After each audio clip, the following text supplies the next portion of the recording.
कारगिल विजय दिवस हमें बताता है कि राष्ट्र के लिए दिए गए बलिदान अमर होते हैं। दिन, महीने, वर्ष, सदियां गुजरते हैं, सर्दियां भी गुजरती हैं, मौसम भी बदलते हैं, लेकिन राष्ट्र की रक्षा के लिए अपनी जान की बाजी लगाने वालों के नाम अमिट रहते हैं। ये देश हमारी सेना के पराक्रमी महानायकों का सदा सर्वदा ऋणी है। ये देश उनके प्रति कृतज्ञ है। साथियों, मेरा सौभाग्य है कि कारगिल युद्ध के समय मैं एक सामान्य देशवासी के रूप में अपने सैनिकों के बीच था। आज जब मैं फिर करगिल की धरती पर हूं, तो स्वाभाविक है वो स्मृतियां मेरे मन में ताजा हो गई है। मुझे याद है किस तरह हमारी सेनाओं ने इतनी ऊंचाई पर इतने कठिन युद्ध ऑपरेशन को अंजाम दिया था। मैं देश को विजय दिलाने वाले ऐसे सभी शूरवीरों को आदरपूर्वक प्रणाम करता हूं। मैं उन शहीदों को नमन करता हूं जिन्होंने कारगिल में मातृभूमि की रक्षा के लिए अपना सर्वोच्च बलिदान दिया। साथियों, कारगिल में हमने केवल युद्ध नहीं जीता था, हमने सत्य, संयम और सामर्थ्य का अद्भुत परिचय दिया था। आप जानते हैं, भारत उस समय शांति के लिए प्रयास कर रहा था। बदले में पाकिस्तान ने फिर एक बार अपना अविश्वासी चेहरा दिखाया। लेकिन सत्य के सामने असत्य और आतंक की हार हुई। साथियों, पाकिस्तान ने अतीत में जितने भी दुष्प्रयास किए, उसे मुंह की खानी पड़ी है। लेकिन पाकिस्तान ने अपने इतिहास से कुछ नहीं सीखा है। वो आतंकवाद के सहारे, प्रॉक्सी वॉर के सहारे अपने आप को प्रासंगिक बनाए रखने का प्रयास कर रहा है। लेकिन आज जब मैं उस जगह से बोल रहा हूं जहां आतंक के आकाओं को मेरी आवाज सीधे सुनाई पड़ रही है, मैं आतंकवाद के इन सरपरस्तों को कहना चाहता हूं कि उनके नापाक मंसूबे कभी कामयाब नहीं होंगे।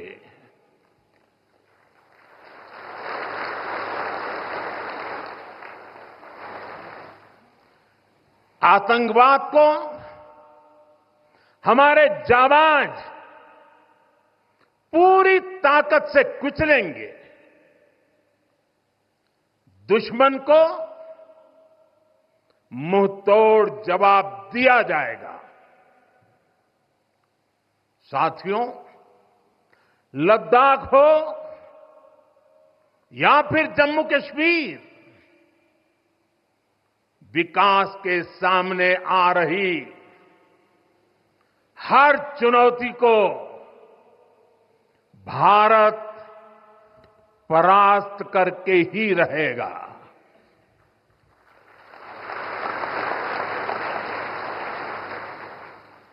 कुछ ही दिन बाद इस 5 अगस्त को आर्टिकल 370 का अंत हुए 5 वर्ष पूरे होने जा रहे हैं। जम्मू कश्मीर आज नए भविष्य की बात कर रहा है, बड़े सपनों की बात कर रहा है। जम्मू कश्मीर की पहचान G20 जैसी ग्लोबल समिट की अहम बैठक करने के लिए हो रही है। इंफ्रास्ट्रक्चर डेवलपमेंट के साथ साथ जम्मू कश्मीर लेह लद्दाख में टूरिज्म सेक्टर भी तेजी से ग्रो कर रहा है। दशकों बाद कश्मीर में सिनेमा घर खुला है। 3.5 दशक के बाद पहली बार श्रीनगर में ताजिया निकला है। धरती का हमारा स्वर्ग तेजी से शांति और सौहार्द की दिशा में आगे बढ़ रहा है। साथियों, आज लद्दाख में भी विकास की नई धारा बनी है। सिंकुल्ला टनल, इसके निर्माण का काम शुरू हुआ है। सिंकुल्ला टनल के जरिए लद्दाख पूरे साल हर मौसम में देश से कनेक्टेड रहेगा। ये टनल लद्दाख के विकास और बेहतर भविष्य के लिए नई संभावनाओं का नया रास्ता खोलेगी। हम सभी को पता है कि कठोर मौसम की वजह से लद्दाख के लोगों को कितनी मुश्किलें आती हैं। सिंकुल्ला टनल के बनने से ये मुश्किलें भी कम होगी।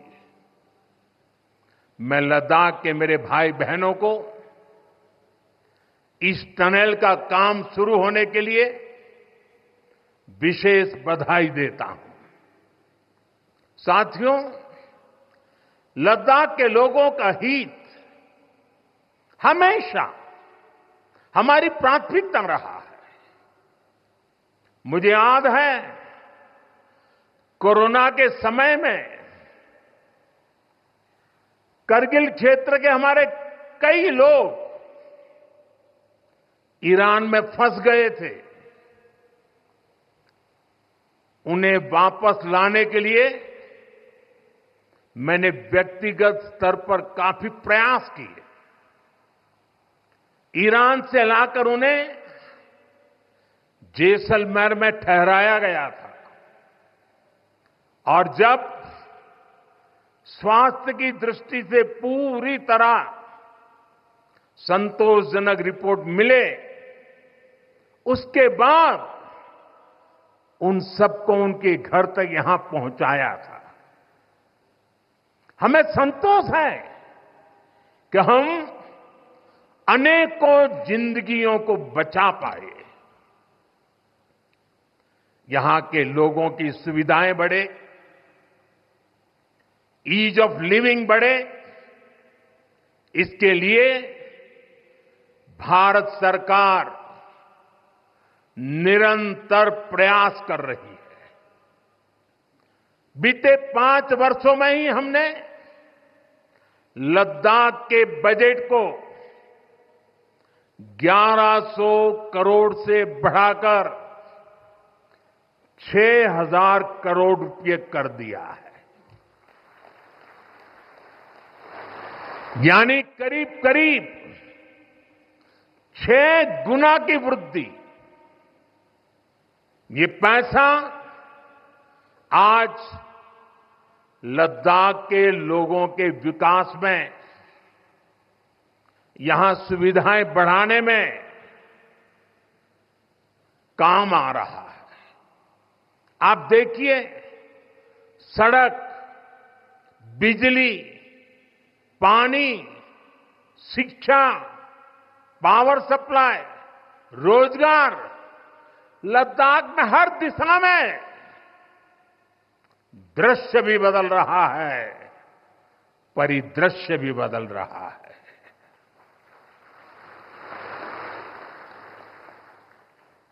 पहली बार यहां होलिस्टिक प्लानिंग के साथ काम हो रहा है। जल जीवन मिशन की वजह से अब लद्दाख के 90% से ज्यादा घरों में पाइप से पीने का पानी पहुंच रहा है। लद्दाख के युवाओं को क्वालिटी हायर एजुकेशन मिले, इसके लिए यहां सिंधु सेंट्रल यूनिवर्सिटी का निर्माण हो रहा है। पूरे लद्दाख क्षेत्र को 4G नेटवर्क से जोड़ने का काम भी चल रहा है। 13 किलोमीटर लंबी जोजिला टनल का काम भी जारी है। इसके वजन बनने से नेशनल हाईवे नंबर 1 पर भी ऑल वेदर कनेक्टिविटी हो जाएगी। साथियों, हमने देश के सीमावर्ती क्षेत्रों में विकास के असाधारण लक्ष्य तय किए हैं। चैलेंजिंग टास्क को अपने हाथों में लिया है। बॉर्डर रोड ऑर्गेनाइजेशन बीआरओ ने ऐसे लक्ष्यों को पूरा करने के लिए अभूतपूर्व गति से काम किया है। बीआरओ ने पिछले 3 साल में ही 330 से ज्यादा इंफ्रास्ट्रक्चर प्रोजेक्ट पूरे किए हैं। इसमें लद्दाख के विकास कार्यों से लेकर पूर्वोत्तर में सेला टनल जैसे प्रोजेक्ट भी शामिल है। मुश्किल टेरेन्स में विकास की एक गति नए भारत की क्षमता और दिशा दोनों दिखाते हैं। साथियों, आज की वैश्विक परिस्थितियां पहले से अलग है।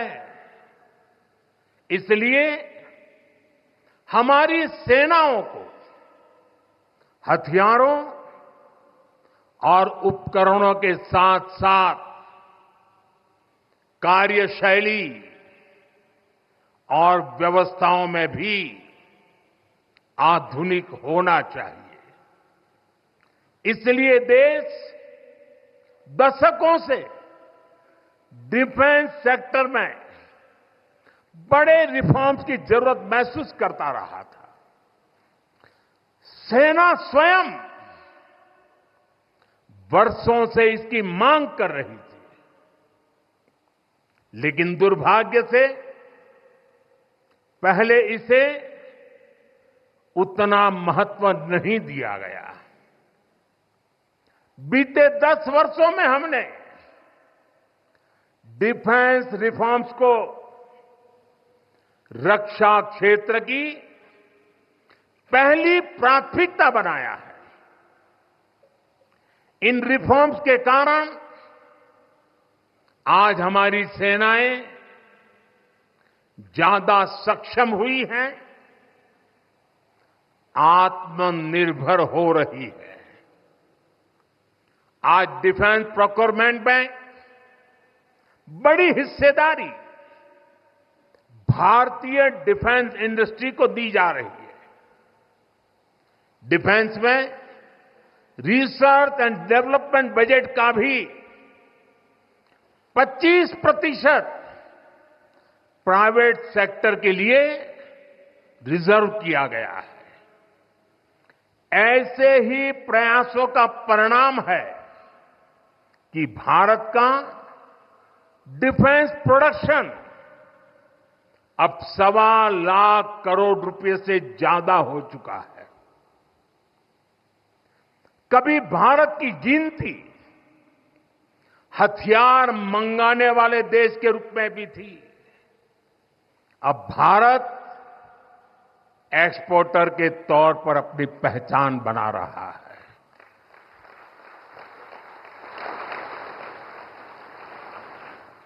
मुझे खुशी है कि हमारी सेनाओं ने 5,000 से ज्यादा हथियारों और ये सैन्य उपकरणों की लिस्ट बनाकर ये तय किया है कि अब ये 5,000 आइटम्स बाहर से नहीं मंगवाए जाएंगे। मैं इसके लिए सेना नेतृत्व को बधाई देता हूं। साथियों, डिफेंस सेक्टर में रिफॉर्म्स के लिए भी भारत की आर्म्ड फोर्सेस की सराहना करना चाहता हूं। हमारी सेनाओं ने बीते वर्षों में कई साहसिक निर्णय लिए हैं। सेना द्वारा किए गए जरूरी रिफॉर्म्स का एक उदाहरण अग्निपथ स्कीम भी है। दशकों तक संसद से लेकर अनेक कमेटी तक में सेनाओं को युवा बनाने पर चर्चाएं होती रही है। भारत के सैनिकों की औसत आयु, एवरेज एज, ग्लोबल एवरेज से ज्यादा होना, ये हम सबकी चिंता बढ़ाता रहा है। इसलिए ये विषय वर्षों तक अनेक कमिटियों में भी उठा, लेकिन देश की सुरक्षा से जुड़ी इस चुनौती के समाधान की पहले इच्छा शक्ति नहीं दिखाई गई।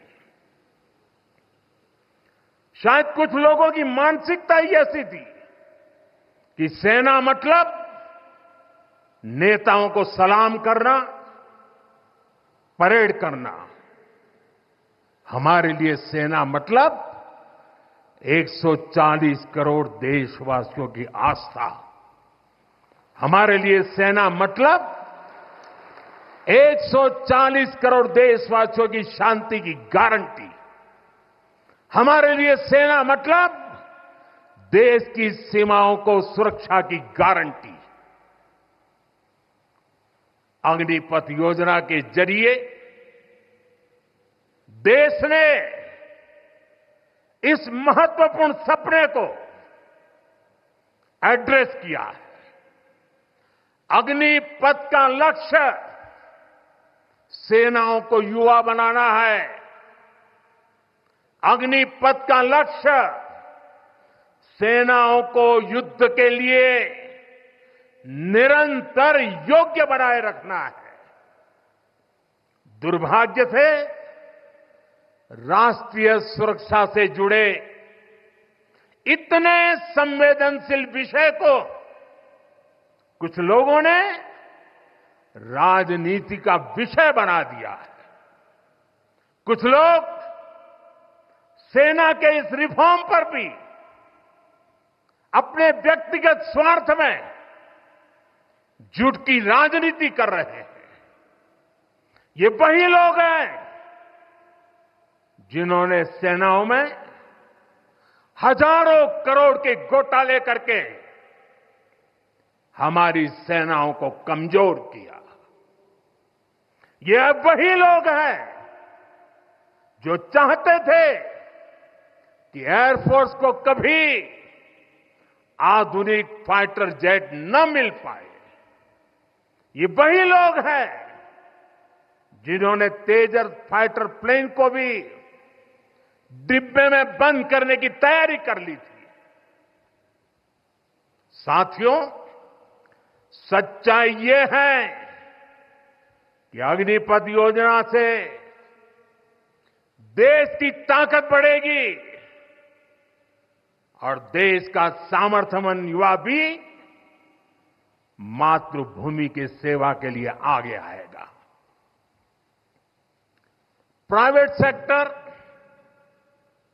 और पैरामिलिट्री फोर्सेस में भी अग्निवीरों को प्राथमिकता देने की घोषणाएं की है। मैं तो हैरान हूं, कुछ लोगों की समझ को क्या हुआ है, उनकी सोच को क्या हो चुका है। ऐसा भ्रम फैला रहे हैं कि सरकार पेंशन के पैसे बचाने के लिए ये योजना लेकर आई है। मैं जरा ऐसे लोगों की सोच से शर्म आती है, लेकिन मैं ऐसे लोगों से पूछना चाहता हूं, जरा कोई मुझे बताए, आज मोदी के शासनकाल में जो भर्ती होगा, क्या आज ही उसको पेंशन देना है क्या? उसको पेंशन देने की नौबत 30 साल के बाद आएगी और तब तो मोदी 105 साल का हुआ होगा और तब न भी मोदी की सरकार होगी। क्या मोदी जब 105 साल का होगा, 30 साल के बाद जो पेंशन बचेगा उसके लिए मोदी ऐसा राजनीतिक है जो आज गाली खाएगा? क्या तर्क दे रहे हैं? लेकिन साथियों, मेरे लिए दल नहीं, देश सर्वोपरि है।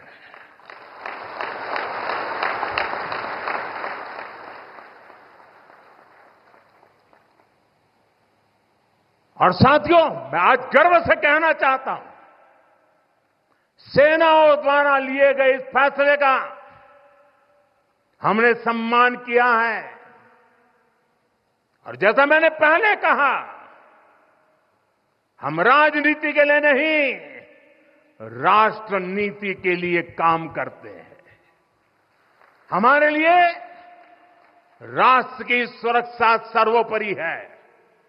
हमारे लिए 140 करोड़ की शांति ये सबसे पहले है। साथियों, जो लोग देश के युवाओं को गुमराह कर रहे हैं, उनका इतिहास साक्षी है कि उन्हें सैनिकों की कोई परवाह नहीं है। ये वही लोग हैं जिन्होंने एक मामूली रकम 500 करोड़ रुपए दिखाकर वन रैंक वन पेंशन पर झूठ बोला था। 500 करोड़। ये हमारी सरकार है जिसने वन रैंक वन पेंशन लागू किया।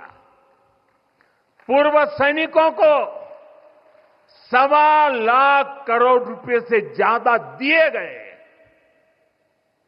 अब कहां 500 करोड़, कहां 1.25 लाख करोड़। इतना झूठ और देश के जवानों की आंख में धूल झोंकने का पाप। ये वही लोग हैं जिन्होंने आजादी के 7 दशक बाद भी सेना की मांग होने के बावजूद भी, देश के वीर सैनिकों के परिवारों की मांग होने के बाद भी हमारे शहीदों के लिए वॉर मेमोरियल नहीं बनाया। टालते गए, कमिटियां बनाते गए, नक्शे दिखाते गए। ये वही लोग हैं जिन्होंने सीमा पर तैनात हमारे जवानों को पर्याप्त बुलेट प्रूफ जैकेट्स भी नहीं दी थी। और साथियों, ये वही लोग हैं जो करगिल विजय दिवस को भी नजरअंदाज करते रहे।